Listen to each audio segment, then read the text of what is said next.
কোপাই নদীর জল বাড়ায় ডুবলো কঙ্কালীতলা মায়ের মন্দিরের চত্বর। গর্ভগৃহ থেকে ছড়ানো হলো মাকে, আনা হয়েছে শিব মন্দিরে।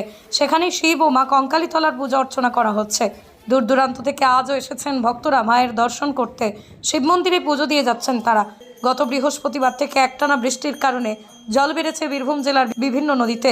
নজর রাখা হচ্ছে প্রশাসনের পক্ষ থেকে। নদীগুলিতে প্রশাসনের পক্ষ থেকে জানানো হয়েছে তৈরি রয়েছে প্রশাসন যে কোনো রকম পরিস্থিতির সাথে মোকাবিলা করার জন্য। মাসখানেক আগে অতিবৃষ্টির কারণে একই ঘটনা ঘটেছিল এই কঙ্কালীতলা মায়ের মন্দিরে। ভক্তরা জানাচ্ছেন, মাকে পুজো দিতে এসেছিলাম, মায়ের মন্দিরে খারাপ আবহাওয়ার জন্য সেটা হলো না। শিব মন্দিরে পুজো দিয়ে এলাম মাকে। এই তো পুজো দিতে এসেছিলাম। হলো? পুজো দেওয়া হলো, কিন্তু যেটা চেয়েছিলাম, আশা করেছিলাম সেটা হলো না। ওখানে ভীষণ জল, পারলাম না, তাই মাকে সরিয়ে আনা হয়েছে এখানে, তাই এখানেই পুজো দেওয়া হলো। এখন মায়ের মন্দিরে